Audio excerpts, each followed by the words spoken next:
ಎಲ್ಲರಿಗೂ ನಮಸ್ಕಾರ ಮತ್ತು ಪ್ಲಂಬಿಂಗ್ ಟ್ರೇಡ್ ನ ಈ ಮಾಡ್ಯೂಲ್ಗೆ ಸುಸ್ವಾಗತ. ಇಂದಿನ ವಿಡಿಯೋದಲ್ಲಿ ಟ್ಯಾಪ್ ಬಳಸಿ MS ಫ್ಲಾಟ್ ಮತ್ತು ಮೈಲ್ಡ್ ಸ್ಟೀಲ್ ಫ್ಲಾಟ್ ಬಾರ್ ನಲ್ಲಿ ಆಂತರಿಕ ಥ್ರೆಡ್ ಅಥವಾ ಸ್ಕ್ರೂ ಹೋಲ್ ಅನ್ನು ರಚಿಸಲು ಮತ್ತು ಡೈ ಸೆಟ್ ಅನ್ನು ಬಳಸಿಕೊಂಡು ಪೈಪ್ ನಲ್ಲಿ ಹೊರಗಿನ ಥ್ರೆಡ್ ಅನ್ನು ರಚಿಸಲು ನಾವು ಕಲಿಯುತ್ತೇವೆ.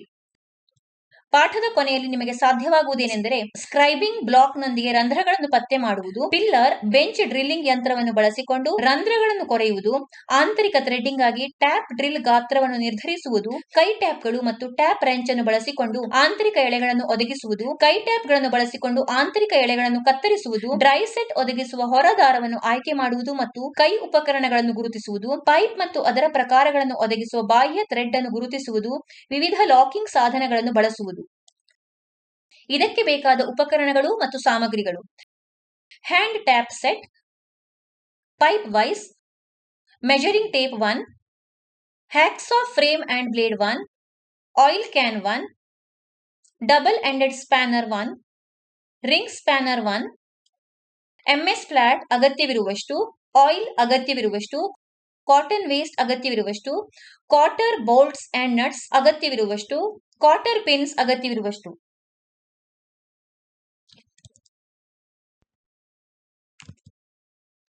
ಟ್ಯಾಪ್ಗಳನ್ನು ಬಳಸಿಕೊಂಡು ಆಂತರಿಕ ಎಳೆಗಳನ್ನು ಕತ್ತರಿಸಲು ಈಗ ಕಲಿಯೋಣ. ಅದರ ಗಾತ್ರಕ್ಕಾಗಿ ವಸ್ತುವನ್ನು ಪರಿಶೀಲಿಸಿ, ಗುರುತು ಮಾಧ್ಯಮವನ್ನು ಅನ್ವಯಿಸಿ. ಡ್ರಾಯಿಂಗ್ ಆಯಾಮಗಳ ಪ್ರಕಾರ ಫ್ಲಾಟ್ ಬಾರ್ ನಲ್ಲಿ ಸ್ಕ್ರೂ ಹೋಲ್ ಸ್ಥಳವನ್ನು ಗುರುತಿಸಿ ಮತ್ತು ಮಧ್ಯದ ಪಂಚ್ನೊಂದಿಗೆ ರಂಧ್ರದ ಮಧ್ಯಭಾಗವನ್ನು ಪಂಚ್ ಮಾಡಿ.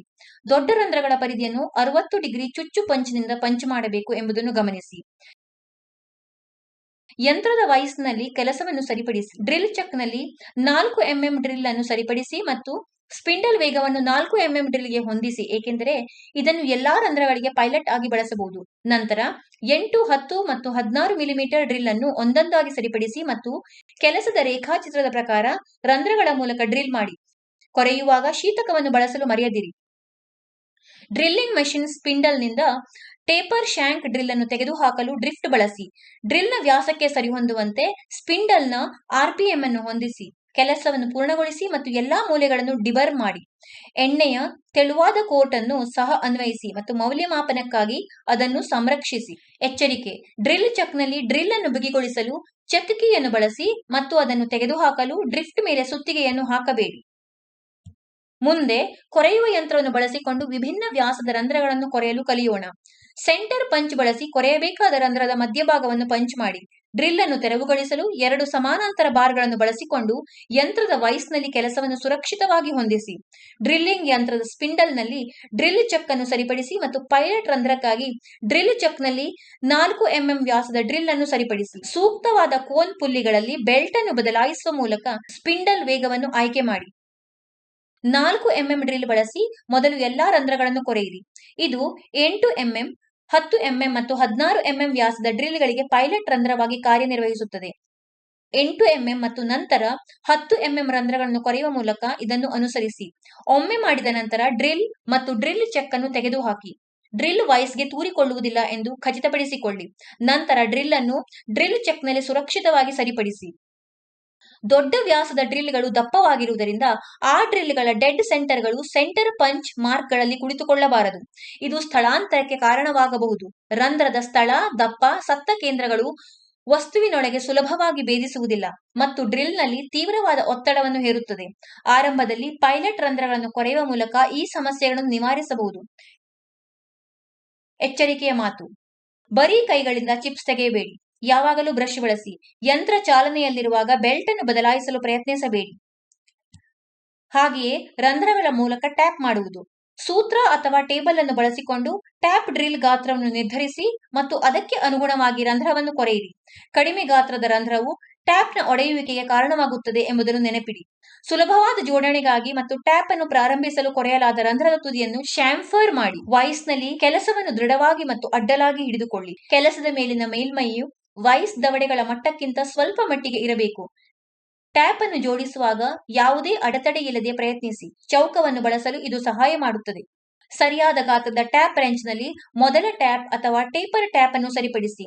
ರೆಂಚ್ ತುಂಬಾ ಚಿಕ್ಕದಾಗಿದ್ದರೆ ಟ್ಯಾಪ್ ಅನ್ನು ತಿರುಗಿಸಲು ಅದಕ್ಕೆ ಹೆಚ್ಚಿನ ಬಲ ಬೇಕಾಗುತ್ತದೆ. ದೊಡ್ಡ ಮತ್ತು ಭಾರವಾದ ರೆಂಚ್ಗಳು ಮೇಲ್ಭಾಗವನ್ನು ತಿರುಗಿಸಲು ಕೆಲಸ ಮಾಡುವುದಿಲ್ಲ ಮತ್ತು ಟ್ಯಾಪ್ನ ಒಡೆಯುವಿಕೆಗೆ ಕಾರಣವಾಗಬಹುದು. ರೆಂಚ್ ಸಮತಲದಲ್ಲಿದೆ ಎಂದು ಖಚಿತಪಡಿಸಿಕೊಳ್ಳುವ ಮೂಲಕ ಶೇಮ್ಫರ್ಡ್ ರಂಧ್ರದಲ್ಲಿ ಟ್ಯಾಪ್ ಅನ್ನು ಲಂಬವಾಗಿ ಇರಿಸಿ. ಸ್ಥಿರವಾದ ಕೆಳಮುಖ ಒತ್ತಡವನ್ನು ಬೀರಿ ಮತ್ತು ಥ್ರೆಡ್ ಅನ್ನು ಪ್ರಾರಂಭಿಸಲು ಟ್ಯಾಪ್ ರೆಂಚ್ ಅನ್ನು ಪ್ರದಕ್ಷಿಣಾಕಾರವಾಗಿ ನಿಧಾನವಾಗಿ ತಿರುಗಿಸಿ. ಟ್ಯಾಪ್ ರೆಂಚ್ ಅನ್ನು ಮಧ್ಯದ ಹತ್ತಿರ ಹಿಡಿದುಕೊಳ್ಳಿ. ಸೆಟ್ಟಿಂಗ್ಗೆ ತೊಂದರೆಯಾಗದಂತೆ ಥ್ರೆಡ್ ಅನ್ನು ಪ್ರಾರಂಭಿಸುವಾಗ ಖಚಿತವಾದಾಗ ಟ್ಯಾಪ್ನಿಂದ ರೆಂಚ್ ತೆಗೆದುಹಾಕಿ. ಪರಸ್ಪರ 90 ಡಿಗ್ರಿ ಇರುವ ಟ್ರೈ ಸ್ಟೇರ್ ಅನ್ನು ಬಳಸುವ ಮೂಲಕ ಟ್ಯಾಪ್ ಲಂಬವಾಗಿದೆ ಎಂದು ಖಚಿತಪಡಿಸಿಕೊಳ್ಳಿ. ಟ್ಯಾಪ್ ಇಳಿಜಾರಿನ ಎದುರು ಭಾಗದಲ್ಲಿ ಹೆಚ್ಚಿನ ಒತ್ತಡವನ್ನು ಬೀರುವ ಮೂಲಕ ಅಗತ್ಯವಿದ್ದರೆ ತಿದ್ದುಪಡಿಗಳನ್ನು ಮಾಡಿ. ಟ್ಯಾಪ್ ಜೋಡಣೆಯನ್ನು ಮತ್ತೊಮ್ಮೆ ಪರಿಶೀಲಿಸಿ. ಇದನ್ನು ಮೊದಲ ಕೆಲವು ತಿರುವುಗಳಲ್ಲಿ ಸರಿಪಡಿಸಬೇಕು. ನಂತರ ಮಾಡಿದರೆ ಟ್ಯಾಪ್ ಒಡೆಯುವ ಸಾಧ್ಯತೆ ಇದೆ. ಟ್ಯಾಪ್ ಅನ್ನು ಲಂಬವಾಗಿ ಇರಿಸಿದ ನಂತರ ಯಾವುದೇ ಕೆಳಮುಖ ಒತ್ತಡವನ್ನು ಬೀರದೆ ತುದಿಗಳಲ್ಲಿ ಹಿಡಿದಿಟ್ಟುಕೊಳ್ಳುವ ಮೂಲಕ ರೆಂಚ್ ಅನ್ನು ಲಘುವಾಗಿ ತಿರುಗಿಸಿ. ಕೈಗಳಿಂದ ಉಂಟಾಗುವ ರೆಂಚ್ ಒತ್ತಡವು ಸಮತೋಲಿತವಾಗಿರಬೇಕು. ಒಂದು ಬದಿಯಲ್ಲಿ ಯಾವುದೇ ಹೆಚ್ಚುವರಿ ಒತ್ತಡವು ಟ್ಯಾಪ್ ಜೋಡಣೆಯನ್ನು ಬದಲಾಯಿಸಬಹುದು ಮತ್ತು ಟ್ಯಾಪ್ ಮುರಿಯಲು ಕಾರಣವಾಗಬಹುದು. ಥ್ರೆಡ್ ಕತ್ತರಿಸುವುದನ್ನು ಮುಂದುವರಿಸಿ. ನಿಯತಕಾಲಿಕವಾಗಿ ಸುಮಾರು 4 ತಿರುವು ಹಿಂದಕ್ಕೆ ತಿರುಗುವುದು ಚಿಪ್ಸ್ ಅನ್ನು ಮುರಿಯಲು ಸಹಾಯ ಮಾಡುತ್ತದೆ. ನೀವು ಯಾವುದೇ ಪ್ರತಿರೋಧವನ್ನು ಅನುಭವಿಸಿದಾಗ ಹಿಂದಕ್ಕೆ ತಿರುಗುವುದನ್ನು ನಿಲ್ಲಿಸಿ. ರಂಧ್ರವು ಸಂಪೂರ್ಣವಾಗಿ ಥ್ರೆಡ್ ಆಗುವವರೆಗೆ ಥ್ರೆಡ್ ಅನ್ನು ಕತ್ತರಿಸಿ. ಘರ್ಷಣೆ ಮತ್ತು ಶಾಖವನ್ನು ಕಡಿಮೆ ಮಾಡಲು ಥ್ರೆಡ್ ಅನ್ನು ಕತ್ತರಿಸುವಾಗ ಕತ್ತರಿಸುವ ದ್ರವವನ್ನು ಬಳಸಲು ಮರೆಯದಿರಿ. ಕೆಲಸದಿಂದ ಚಿಪ್ಸ್ ತೆಗೆದುಹಾಕಿ ಬ್ರಷ್ನೊಂದಿಗೆ ಟ್ಯಾಪ್ ಅನ್ನು ಸ್ವಚ್ಛಗೊಳಿಸಿ. ಕೆಲಸ ಮುಗಿದ ನಂತರ ಮಧ್ಯಂತರ ಮತ್ತು ಪ್ಲಗ್ ಟ್ಯಾಪ್ ಅನ್ನು ಬಳಸಿ ಸ್ವಚ್ಛಗೊಳಿಸಿ, ಏಕೆಂದರೆ ಮೊದಲ ಟ್ಯಾಪ್ ಸಂಪೂರ್ಣವಾಗಿ ರಂಧ್ರವನ್ನು ಪ್ರವೇಶಿಸಿದರೆ ಅದು ಯಾವುದೇ ಥ್ರೆಡ್ ಅನ್ನು ಕತ್ತರಿಸುವುದಿಲ್ಲ. ಈ ವ್ಯಾಯಾಮದ ಸಮಯದಲ್ಲಿ ನೆನಪಿನಲ್ಲಿಟ್ಟುಕೊಳ್ಳಬೇಕಾದ ಒಂದೆರಡು ವಿಷಯಗಳು ಇಲ್ಲಿವೆ. ಟ್ಯಾಪ್ ಮಾಡಬೇಕಾದ ರಂಧ್ರದ ವ್ಯಾಸವು ಟ್ಯಾಪ್ನ ಗಾತ್ರಕ್ಕೆ ಹೊಂದಿಕೆಯಾಗುತ್ತದೆ ಎಂದು ಖಚಿತಪಡಿಸಿಕೊಳ್ಳಿ. ಪ್ರತಿ ಕಾಲು ತಿರುವಿನ ನಂತರ ಚಿಪ್ ಅನ್ನು ಮುರಿಯಲು ಹಿಂದಕ್ಕೆ ತಿರುಗಿಸಿ. ಟ್ಯಾಪ್ನ ಗಾತ್ರಕ್ಕೆ ಸೂಕ್ತವಾದ ರೆಂಚ್ ಅನ್ನು ಆಯ್ಕೆ ಮಾಡಿ. ಮುಂದಿನ ಭಾಗಕ್ಕಾಗಿ ದೇಶೀಯ ನೀರು ಸರಬರಾಜಿನಲ್ಲಿ ಎರಕ ಹೊಯ್ದ ಕಬ್ಬಿಣ ಅಥವಾ ಸಿಐ ನೀರಿನ ಮಾರ್ಗಗಳ ಟ್ಯಾಪಿಂಗ್ ಮೇಲೆ ನಿಮ್ಮ ಪ್ರಯತ್ನಗಳನ್ನು ಕೇಂದ್ರೀಕರಿಸೋಣ. ಮೊದಲನೆಯದಾಗಿ ನೀರು ಸರಬರಾಜನ್ನು ಆಫ್ ಮಾಡಿ. ಟ್ಯಾಪಿಂಗ್ ಮಾಡಲು ಸ್ಥಾನವನ್ನು ಗುರುತಿಸಿ. ಅದು ಮುಖ್ಯದ ಮೇಲ್ಭಾಗದಲ್ಲಿ ಮಾತ್ರ ಇರಬೇಕು. ಪೈಪ್ ಸಿ ಕ್ಲಾಂಪ್ಗೆ ರಾಚೆಟ್ ಬ್ರೇಸ್ ಅನ್ನು ಸರಿಪಡಿಸಿ. ಗುರುತು ಪ್ರಕಾರ ಡ್ರಿಲ್ ಅನ್ನು ಸೇರಿಸಿ ಮತ್ತು ಹ್ಯಾಂಡಲ್ ಅನ್ನು ತಿರುಗಿಸುವ ಮೂಲಕ ಮತ್ತು ಮೇಲಿನ ಸ್ಕ್ರೂ ಅನ್ನು ಬಿಗಿಗೊಳಿಸುವ ಮೂಲಕ ರಂಧ್ರವನ್ನು ಕೊರೆ ಮಾಡಿ. ರಾಚೆಟ್ ಡ್ರಿಲ್ ಅನ್ನು ತೆಗೆದುಹಾಕಿ. ಟ್ಯಾಪರ್ ಪೈಪ್ ಟ್ಯಾಪ್ನೊಂದಿಗೆ ಆಂತರಿಕ ಎಳೆಗಳನ್ನು ಕತ್ತರಿಸಿ. ಅಗತ್ಯ ಸಂಪರ್ಕವನ್ನು ರೂಪಿಸಲು ಫೆರುಲ್ ಅನ್ನು ಹೊಂದಿಸಿ. ತದನಂತರ ಫೆರುಲ್ ಒಳಗೆ ಕವಾಟವನ್ನು ತೆರೆಯಿರಿ ಮತ್ತು ಕ್ಯಾಪ್ ಅನ್ನು ಮುಚ್ಚಿ. ಈಗ ನಾವು ವಿವಿಧ ಲಾಕಿಂಗ್ ಸಾಧನಗಳನ್ನು ಬಳಸಲು ಕಲಿಯೋಣ. ಮೊದಲ ಭಾಗವು ಲಾಕ್ ನಟ್. ಲಾಕಿಂಗ್ ನಟ್ ಅನ್ನು ಬೋಲ್ಟ್ಗೆ ಅಳವಡಿಸಿ ಮತ್ತು ನಂತರ ಅಡಿಕೆಯನ್ನು ಬೋಲ್ಟ್ಗೆ ಹೊಂದಿಸಿ. ನಟ್ ಅನ್ನು ಬೋಲ್ಟ್ಗೆ ಹೊಂದಿಸಿ. ನಂತರ ನಟ್ ಮೇಲಿನ ಸಿಲಿಂಡರ್ ಆಕಾರದ ಕಾಲರ್ನಲ್ಲಿ ಸ್ಲಾಟ್ ಅನ್ನು ಕತ್ತರಿಸಿ. ನಂತರ ಕಾಲರ್ನ ಸ್ಲಾಟ್ಗೆ ಕ್ವಾರ್ಟರ್ ಪಿನ್ ಅನ್ನು ಸೇರಿಸಿ. ಕೊನೆಯ ಭಾಗವು ಸ್ಲಾಟ್ ಮಾಡಿದ ನಟ್. ಬೋಲ್ಟ್ನ ಮೇಲಿನ ತುದಿಯಲ್ಲಿ ಸ್ಲಾಟ್ ಅನ್ನು ಕತ್ತರಿಸಿ. ನಂತರ ನಟ್ ಮೇಲೆ ಸಿಲಿಂಡರ್ ಆಕಾರದ ಕಾಲರ್ನಲ್ಲಿ ಸ್ಲಾಟ್ ಅನ್ನು ಕತ್ತರಿಸಿ ಮತ್ತು ನಟ್ ಮತ್ತು ಬೋಲ್ಟ್ನ ಸ್ಲಾಟ್ ಮೂಲಕ ಸ್ಲಿಟ್ ಪಿನ್ ಅನ್ನು ಸೇರಿಸಿ. ನಾವು ಮೊದಲು ಒಂದು ಹ್ಯಾಂಡಲ್ನೊಂದಿಗೆ ರಾಚೆಟ್ ಟೈಪ್ ಡೈ ಸ್ಟಾಕ್ ಅನ್ನು ಆಯ್ಕೆ ಮಾಡಿ. ಹೊಂದಾಣಿಕೆ ಲಿವರ್ ತೆರೆಯಿರಿ. ಶೂನ್ಯ ಸೆಟ್ಟಿಂಗ್ ಗುರುತು ಓ ಡೈ ಸ್ಟಾಕ್ ಅನ್ನು ಹೊಂದಿಕೆ ಮಾಡಿ ಮತ್ತು ನಂತರ ಡೈಸ್ ಮತ್ತು ಡೈ ಸ್ಟಾಕ್ ನಲ್ಲಿರುವ ಸಂಖ್ಯೆಗೆ ಅನುಗುಣವಾಗಿ 4 ಡೈಸ್ ಗಳನ್ನು ಸೇರಿಸಿ. ಡೈಸ್ ನ ಮೇಲಿನ ತುದಿಯಲ್ಲಿರುವ ಸಂಖ್ಯೆಯು ಅದನ್ನು ಇರಿಸಬೇಕಾದ ಸ್ಲಾಟ್ ನ ಸಂಖ್ಯೆಗೆ ಅನುಗುಣವಾಗಿರುವುದನ್ನು ಖಚಿತಪಡಿಸಿಕೊಳ್ಳುವ ಮೂಲಕ ಡೈಸ್ ಸರಿಯಾದ ಸ್ಥಾನದಲ್ಲಿ ಕುಳಿತುಕೊಳ್ಳುತ್ತದೆ ಎಂದು ಖಚಿತಪಡಿಸಿಕೊಳ್ಳಿ. ಪೈಪ್ ವೈಸ್ ನಲ್ಲಿ ಪೈಪ್ ಅನ್ನು ಸರಿಪಡಿಸಿ ಮತ್ತು ತಿರುಗುವುದನ್ನು ತಡೆಯಲು ಬಿಗಿಗೊಳಿಸಿ. ಪೈಪ್ನ ಪ್ರೊಜೆಕ್ಷನ್ ವೈಸ್ನಿಂದ 150 ರಿಂದ 250 ಮಿಲಿಮೀಟರ್ ಒಳಗೆ ಇದೆ ಎಂದು ಖಚಿತಪಡಿಸಿಕೊಳ್ಳಿ. ಸ್ವಯಂ ತೆರೆಯಿರಿ. ಪೈಪ್ ಮಾರ್ಗದರ್ಶಿ ಮತ್ತು ಪೈಪ್ನ ತುದಿಯಲ್ಲಿ ಸ್ಟಾಕ್ ಅನ್ನು ಕೇಂದ್ರೀಕರಿಸಿ. ಸ್ಲೈಡಿಂಗ್ ಗಾಗಿ ಪೈಪ್ ಮಾರ್ಗದರ್ಶಿಯನ್ನು ಸರಿಯಾಗಿ ಹೊಂದಿಸಿ. ನಂತರ ಫಿಟ್ ಮಾಡಿ ಮತ್ತು ಆ ಸ್ಥಾನಕ್ಕೆ ಲಾಕ್ ಮಾಡಿ. ಥ್ರೆಡ್ ಮಾಡಬೇಕಾದ ಭಾಗಕ್ಕೆ ಕತ್ತರಿಸುವ ಲೂಬ್ರಿಕಂಟ್ ಅನ್ನು ಅನ್ವಯಿಸಿ. ಜಿಐ ಪೈಪ್ಗಳನ್ನು ಥ್ರೆಡ್ ಮಾಡುವಾಗ ಯಾವಾಗಲೂ ಲ್ಯೂಬ್ರಿಕೇಶನ್ ಎಣ್ಣೆಯನ್ನು ಬಳಸಿ. ಸ್ಟಾಕ್ಗೆ ಸ್ವಲ್ಪ ಒತ್ತಡವನ್ನು ಅನ್ವಯಿಸಿ ಮತ್ತು ಪೈಪ್ ಅಕ್ಷಕ್ಕೆ ಲಂಬ ಕೋನದಲ್ಲಿ ಹ್ಯಾಂಡಲ್ ಅನ್ನು ಇರಿಸಿ. ಡೈಸ್ ಅನ್ನು ಪೈಪ್ಗೆ ಕತ್ತರಿಸುವಾಗ ತಳ್ಳುವುದನ್ನು ನಿಲ್ಲಿಸಿ ಮತ್ತು ಹ್ಯಾಂಡಲ್ ಅನ್ನು ಮೇಲಕ್ಕೆ ಮತ್ತು ಕೆಳಕ್ಕೆ ಚಲಿಸುವ ಮೂಲಕ ತಿರುಗುವಿಕೆಯನ್ನು ಮುಂದುವರಿಸಿ. ಮೊದಲ ಥ್ರೆಡ್ ಕತ್ತರಿಸಿದ ನಂತರ ಪೈಪ್ಗೆ ಲೂಬ್ರಿಕಂಟ್ ಅನ್ನು ಅನ್ವಯಿಸಿ. ಹ್ಯಾಂಡಲ್ ಗಳನ್ನು ಪ್ರದಕ್ಷಿಣಾಕಾರವಾಗಿ ತಿರುಗಿಸಿ ಮತ್ತು ಪೈಪ್ ಥ್ರೆಡ್ ನ ಉದ್ದವನ್ನು ಪರಿಶೀಲಿಸಿ. ಥ್ರೆಡ್ ನ ಉದ್ದವು ಸಾಕೆಟ್ ಅಥವಾ ಕಪ್ಲಿಂಗ್ ಗೆ ಅರ್ಧದಷ್ಟು ಹೊಂದಿಕೊಳ್ಳಲು ಸಾಕಾಗುತ್ತದೆ ಎಂದು ಖಚಿತಪಡಿಸಿಕೊಳ್ಳಿ. ಡ್ರೈ ಸ್ಟಾಕ್ ಮತ್ತು ಡೈ ಸ್ಟಿಕ್ ಆಗಿದ್ದರೆ ಚಿಪ್ಸ್ ಒಡೆಯಲು ಸ್ಟಾಕ್ ಅನ್ನು ಅಪ್ರದಕ್ಷಿಣಾಕಾರವಾಗಿ ತಿರುಗಿಸಿ. ನಂತರ ನಂತರ ರಾಚೆಟ್ ನಾಬ್ ಅನ್ನು ಹಿಮ್ಮುಖಗೊಳಿಸಿ, ಹ್ಯಾಂಡಲ್ ಅನ್ನು ಸುಲಭಗೊಳಿಸಿ ಮತ್ತು ಸ್ಟ್ರಾಪ್ ಮತ್ತು ಡೈಸ್ ಪೈಪ್ ನಿಂದ ಹೊರಬರುವವರೆಗೆ ಸ್ಟಾಕ್ ಅನ್ನು ಅಪ್ರದಕ್ಷಿಣಾಕಾರವಾಗಿ ತಿರುಗಿಸಿ. ತಂತಿ ಬ್ರಷ್ ನೊಂದಿಗೆ ಥ್ರೆಡ್ ಅನ್ನು ಸ್ವಚ್ಛಗೊಳಿಸಿ. ಪೈಪ್ 1 ಅಥವಾ 2 ಎಳೆಗಳನ್ನು ವಿಸ್ತರಿಸುವವರೆಗೆ ಥ್ರೆಡ್ ಅನ್ನು ರೂಪಿಸಿ. ಕ್ವಿಕ್ ರಿಲೀಸ್ ಲಿವರ್ ಅನ್ನು ಆಪರೇಟ್ ಮಾಡುವ ಮೂಲಕ ಸ್ಟಾಕ್ ಮತ್ತು ಡೈಸ್ ಅನ್ನು ತೆಗೆದುಹಾಕಿ ಮತ್ತು ವೈರ್ ಬ್ರಷ್ ನಿಂದ ಥ್ರೆಡ್ ಅನ್ನು ಸ್ವಚ್ಛಗೊಳಿಸಿ. ಸ್ಟ್ಯಾಂಡರ್ಡ್ ಫಿಟ್ಟಿಂಗ್ ನೊಂದಿಗೆ ಥ್ರೆಡ್ ನ ರಚನೆಯನ್ನು ಪರಿಶೀಲಿಸಿ.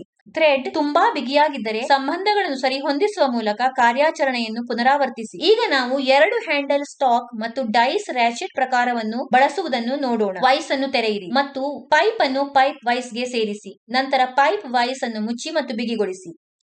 ಸ್ವಯಂ ತೆರೆಯಿರಿ. ಪೈಪ್ ಗ್ಲೈಡ್ ಅನ್ನು ಕೇಂದ್ರೀಕರಿಸಿ ಮತ್ತು ಪೈಪ್ ನ ತುದಿಯಲ್ಲಿ ಸ್ಟಾಕ್ ಅನ್ನು ಸ್ಲೈಡ್ ಮಾಡಿ. ಸರಿಯಾದ ಸ್ಲೈಡಿಂಗ್ ಆಗಿ ಪೈಪ್ ಮಾರ್ಗದರ್ಶಿಯನ್ನು ಹೊಂದಿಸಿ, ನಂತರ ಭರ್ತಿ ಮಾಡಿ ಮತ್ತು ಸ್ಥಾನದಲ್ಲಿ ಲಾಕ್ ಮಾಡಿ. ಥ್ರೆಡ್ ಮಾಡಬೇಕಾದ ಭಾಗಕ್ಕೆ ಕತ್ತರಿಸುವ ಲೂಬ್ರಿಕಂಟ್ ಅನ್ನು ಅನ್ವಯಿಸಿ. ನಂತರ ಸ್ಟಾಕ್ಗೆ ಭಾರೀ ಒತ್ತಡವನ್ನು ಅನ್ವಯಿಸಿ ಮತ್ತು ಪೈಪ್ ಅಕ್ಷಕ್ಕೆ ಲಂಬಕೋನಗಳಲ್ಲಿ 2 ಹಿಡಿಕೆಗಳನ್ನು ಇರಿಸಿ. ಪೈಪ್ ಅಕ್ಷಕ್ಕೆ ಸಮತಲ ಲಂಬಕೋನದಲ್ಲಿ ಪೈಪ್ ಕಡೆಗೆ ಭಾರೀ ಒತ್ತಡದೊಂದಿಗೆ ಹ್ಯಾಂಡಲ್ ಅನ್ನು ಗಡಿಯಾರವಾಗಿ ತಿರುಗಿಸಿ.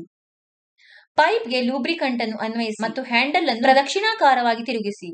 ಪೈಪ್ ಥ್ರೆಡ್ ಮತ್ತು ಥ್ರೆಡ್ ನ ಉದ್ದವನ್ನು ಸಾಕೆಟ್ ನೊಂದಿಗೆ ಪರಿಶೀಲಿಸಿ. ಸ್ಟಾಕ್ ಅನ್ನು ತೆಗೆದುಹಾಕಿ ಮತ್ತು ಸಾಯಿಸಿ ಮತ್ತು ವೈರ್ ಬ್ರಷ್ ಮತ್ತು ಬಟ್ಟೆಯಿಂದ ಥ್ರೆಡ್ ಅನ್ನು ಸ್ವಚ್ಛಗೊಳಿಸಿ. ಈ ಪಾಠದಲ್ಲಿ ನಾವು ಚರ್ಚಿಸಿರುವುದೇನೆಂದರೆ ಸ್ಕ್ರೈಬಿಂಗ್ ಬ್ಲಾಕ್ ನೊಂದಿಗೆ ರಂಧ್ರಗಳನ್ನು ಪತ್ತೆ ಮಾಡುವುದು, ಪಿಲ್ಲರ್ ಬೆಂಚ್ ಡ್ರಿಲ್ಲಿಂಗ್ ಯಂತ್ರವನ್ನು ಬಳಸಿಕೊಂಡು ರಂಧ್ರಗಳನ್ನು ಕೊರೆಯುವುದು, ಆಂತರಿಕ ಥ್ರೆಡ್ಡಿಂಗ್ ಆಗಿ ಟ್ಯಾಪ್ ಡ್ರಿಲ್ ಗಾತ್ರವನ್ನು ನಿರ್ಧರಿಸುವುದು, ಕೈ ಟ್ಯಾಪ್ಗಳು ಮತ್ತು ಟ್ಯಾಪ್ ರೆಂಚ್ ಅನ್ನು ಬಳಸಿಕೊಂಡು ಆಂತರಿಕ ಎಳೆಗಳನ್ನು ಒದಗಿಸುವುದು, ಕೈ ಟ್ಯಾಪ್ಗಳನ್ನು ಬಳಸಿಕೊಂಡು ಪೈಪ್ಗಳು ಮತ್ತು ಅದರ ಪ್ರಕಾರಗಳನ್ನು ಒದಗಿಸುವ ಬಾಹ್ಯ ಥ್ರೆಡ್ ಅನ್ನು ಗುರುತಿಸುವುದು ಮತ್ತು ವಿವಿಧ ಲಾಕಿಂಗ್ ಸಾಧನಗಳನ್ನು ಬಳಸುವುದು. ಇದರ ಬಗ್ಗೆ ನಿಮಗೆ ಸ್ಪಷ್ಟ ತಿಳುವಳಿಕೆ ಇದೆ ಎಂದು ನಾನು ಭಾವಿಸುತ್ತೇನೆ. ಎಲ್ಲರಿಗೂ ಧನ್ಯವಾದಗಳು ಮತ್ತು ಮುಂದಿನ ವಿಡಿಯೋದಲ್ಲಿ ನಿಮ್ಮನ್ನು ಭೇಟಿ ಮಾಡುತ್ತೇವೆ.